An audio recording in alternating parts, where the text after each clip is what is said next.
Hello there everybody, welcome back to another Lost Ark video. It's Tuesday, which means we do the Reddit thing, Topical Tuesday, all that baloney, hooey, that chutzpah. We're gonna put some chutzpah behind this B. We take a look at the top shit on the subreddit over the last week or so. Look, man, I don't know what's been going on. I haven't actually looked at the subreddit too much.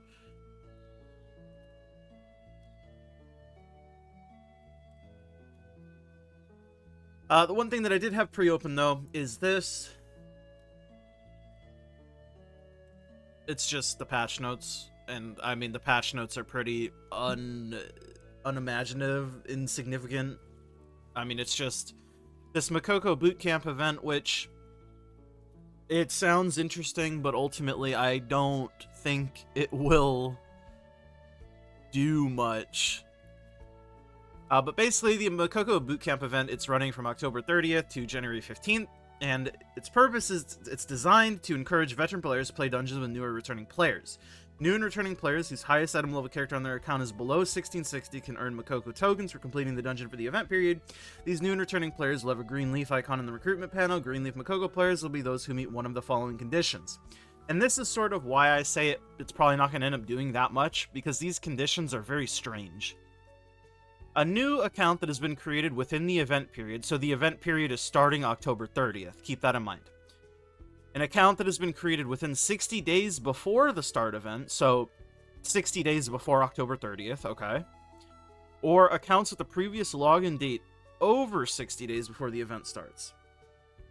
Okay? So basically, you have a 2-month window before this event starts to qualify for this.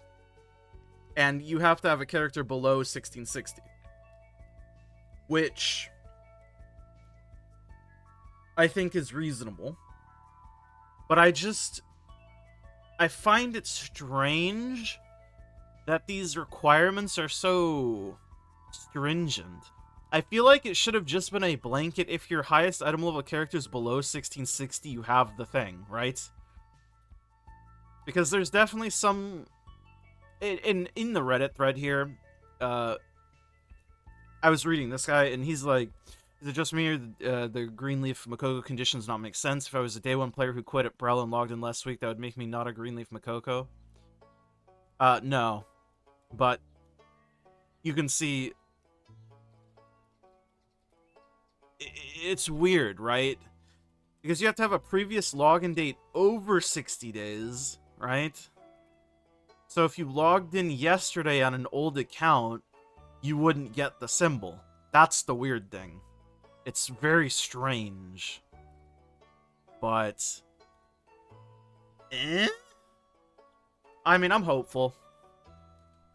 I'm hopeful, but I don't expect this to actually help. That's kind of my opinion. And then obviously the Ignite server transfers are the next big thing. Legacy servers will open with the update, and will remain open until November 27th. Excuse me, the transfer window allowing Ignite players to transfer a single character to Legacy servers will open with the update, and will remain open until November 27th. I just neglected to read the first half.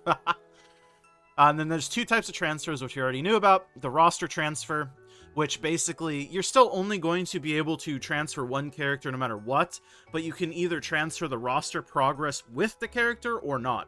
And when I say roster progress, I mean things like card book stuff, fucking roster level, fucking horizontal content, shit like that. And then the character transfer just transfers the character.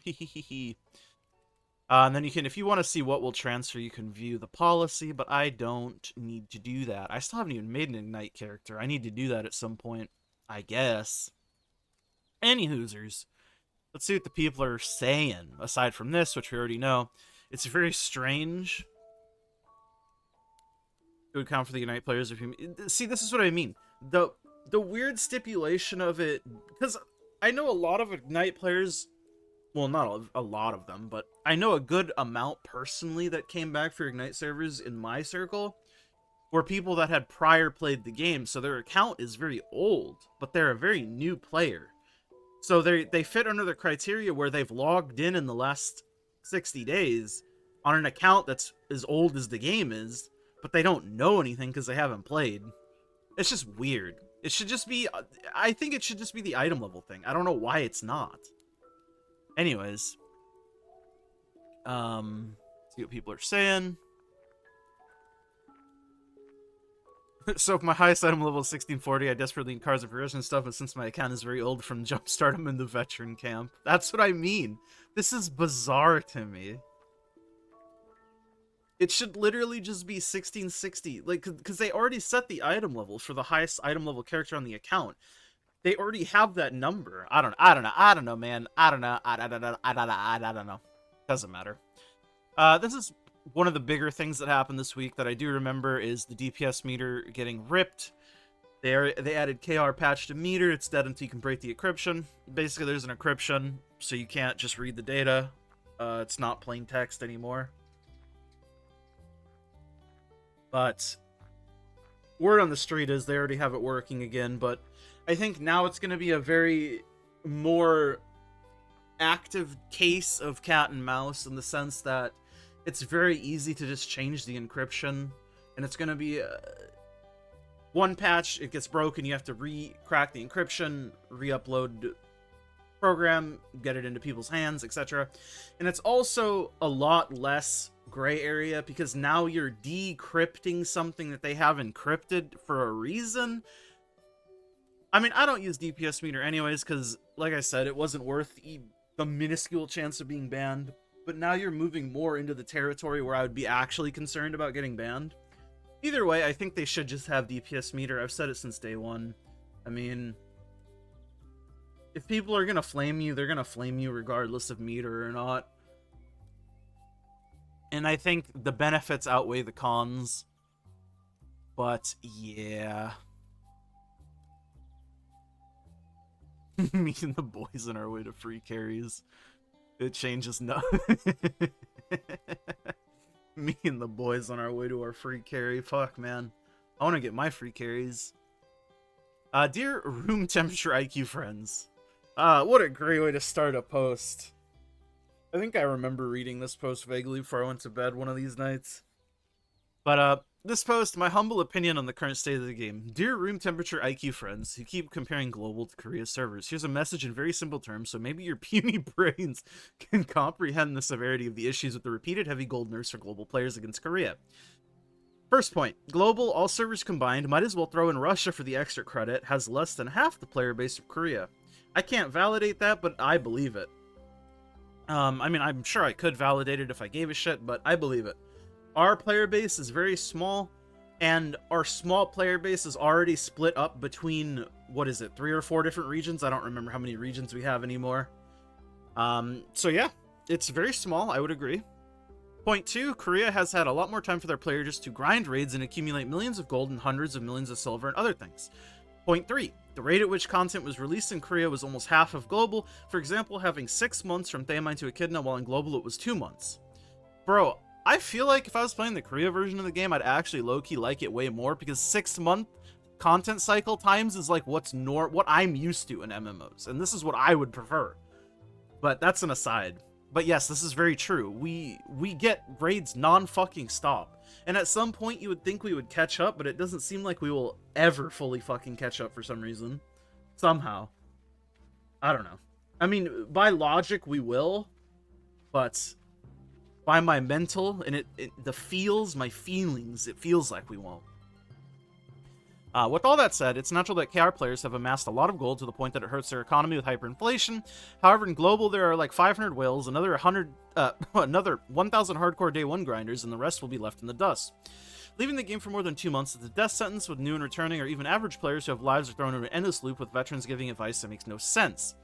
Just focus on juicing one character, don't play don't play for alts. Okay, but what about almost every lobby asking for X5 or title week 2? Just push your roster up. Okay, so you're telling me 1640 rat alts with no trans elixirs can get into lobbies. You realize how much gold it costs to get to 1640. And then the all-knowing high sages of Lost Ark Discord. KR got these nerfs ages ago. Why are you complaining? Nerfing the gold cost from lower raids is very valid and reasonable. I mean, something that's definitely pushed me away from the game is the community of the game. Because the community of the game that still exists are the people who are generally willing to accept the game for what it is. Which I think is fine, but not being receptive to positive change for the game and its overall health is like bizarre to me, right? Because these are not good things, right? You say play one character, and then week 2, every lobby is basically X5 or title, which is true. It is true. Sometimes you'll find a regular just reclear lobby, but in my experience, this is very accurate. And it's like, play with your own kind, quote unquote, which is always the thing that people say is just weird to me. Because the player base is so small, right? And eventually you're getting to the point where you're pushing out the rest of these people that don't play this game as like a second job, right? And then it will just be them, which is where it's been headed for like the last, I don't know, couple months or year probably at this point. I don't know, it just makes no sense. And then the whole conundrum of, okay, we'll just push your roster up. Well, even hitting 1640 does cost a shit ton of gold, and then you have to do things like Transcendence and Elixirs, which also cost a shit ton of gold, so then it becomes less of an alt, but more of a gold sink in order to get title, in order to make the rest of your gameplay smooth. And then, of course, the other argument is just find a static, but man, fuck me. I do not like raiding at set times. I like raiding when I feel like raiding, and it sucks when you can't do that. That's just the facts. But let me finish reading the post. You do realize that the reason the entire global server combined has less than half the KR server player count, and income share is 25-30% global versus 75-70% KR, is exactly that. People leave because they see how miserable honing and all the side systems are, and they just say, nah, not worth it, I'm out. There are people who seriously keep wanting to get content pushed out faster, but do you even realize the amount of time and effort required to prepare just one character for the latest raid these days?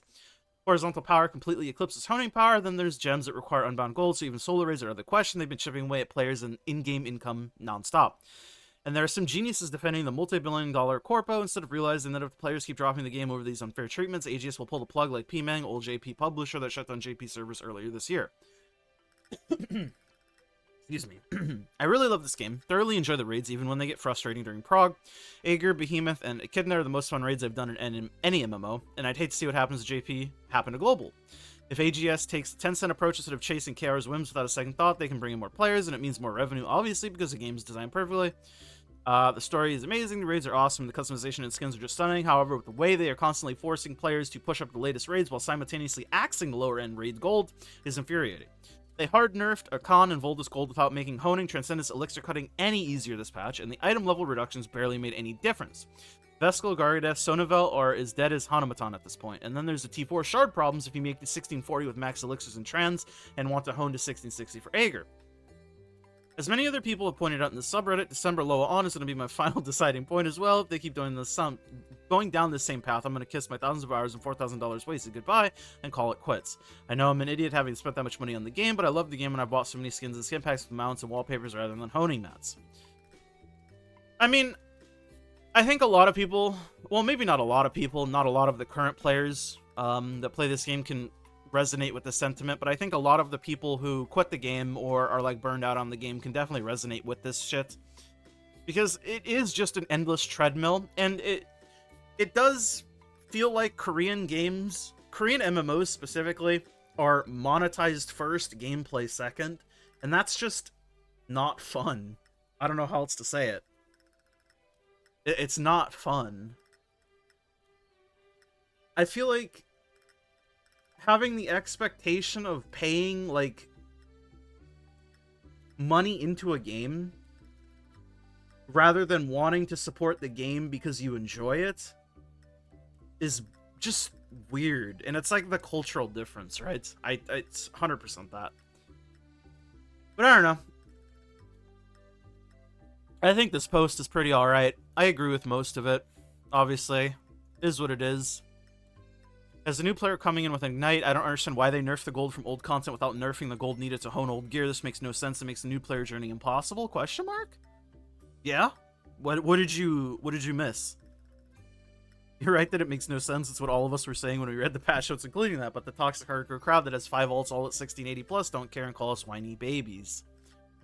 I accepted the fact that I will enjoy old content at a slow rate and slowly work up my way to the latest. I don't really care about being the best and just enjoy the game for what it is. What bothers me is if by doing that I won't be able to ever catch up at any point.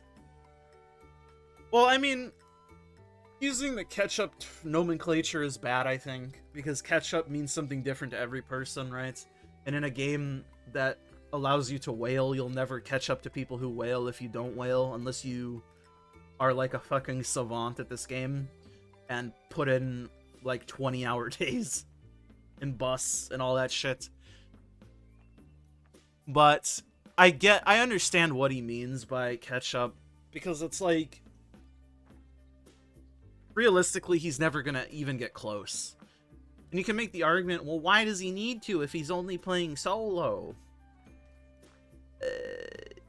I feel like if he didn't have to play solo, he wouldn't?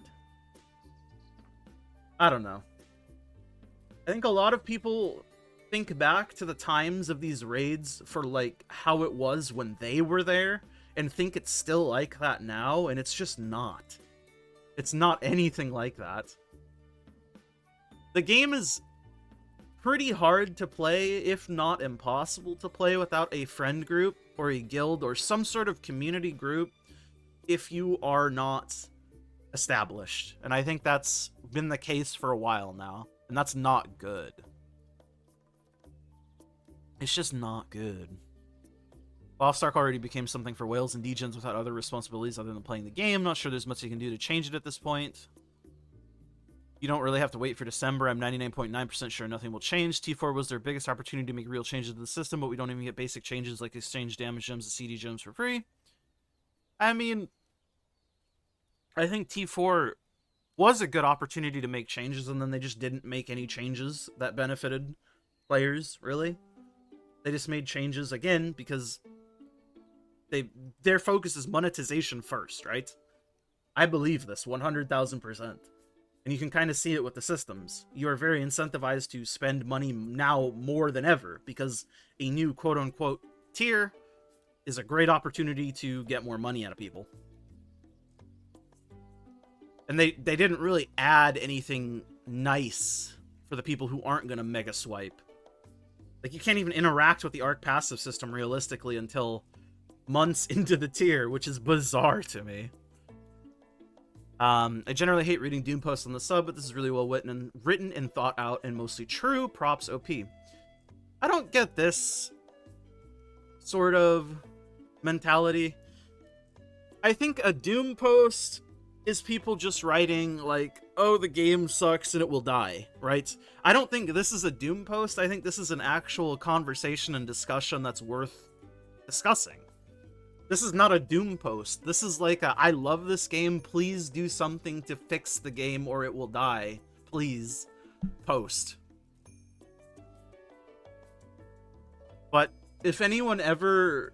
It's weird. Depending on the time of day, it's either, if anyone ever says anything bad about the game, you either get called a Doom poster and to quit the game or stop reading the subreddit, or you get a response like this where it's like, you know what? Yeah. That's the duality of man right there.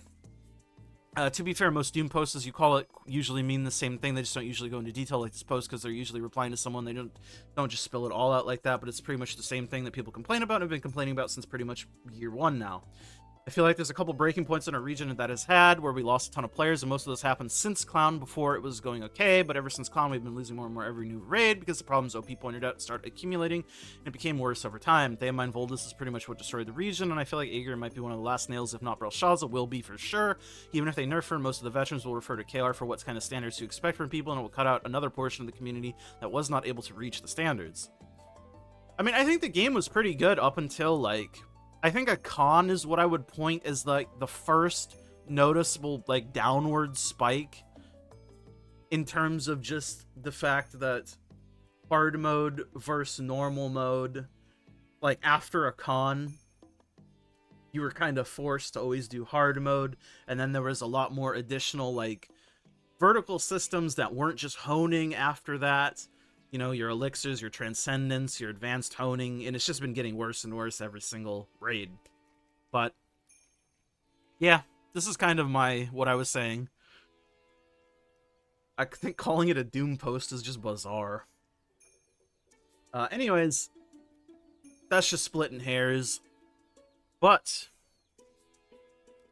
I've already been yapping for 20 minutes, so I guess I will let you guys go. Thanks for hanging out with me, you guys, and I will see you guys all in the next one, as always. And, yeah, I do like the game, believe it or not. I know a lot of people like to say, you don't even like the game, why do you keep playing it? Because I have an opinion that is different than yours. And I think at the end of the day, people need to be reminded that it is okay to not agree with everything someone says, and I think forming your own opinions about things is like one of the most important things as like a human being, right? Obviously, educate yourself, do the research you want to do, and if somebody has a different opinion than yours and they're like being respectful about how they discuss their opinion, it's okay, man. It's okay. I don't agree with people that think the game is okay right now, or that some of the systems are okay right now. But I don't sit there and go, fuck you, dude, you don't even care about the fucking game, you're a piece of shit. I'm just like, I mean, I can see it from their perspective. I don't agree with it, but I can understand it. Anyways, enough about that shit. Thank you guys so much for watching. As always, like the video if you like it, subscribe, all that good stuff, and I'll see you all in the next one. If you made it this far, I don't know, what are you doing, man? But I appreciate you, because you're a real one. Thank you to my YouTube members, of course, It's Biscuits Inder Diz. I'm Nufu and Remix My Life. You guys are all the greatest. Consider becoming a member if you want to support me a bit more. I don't know. Brother Chris out. Mwah. Bye.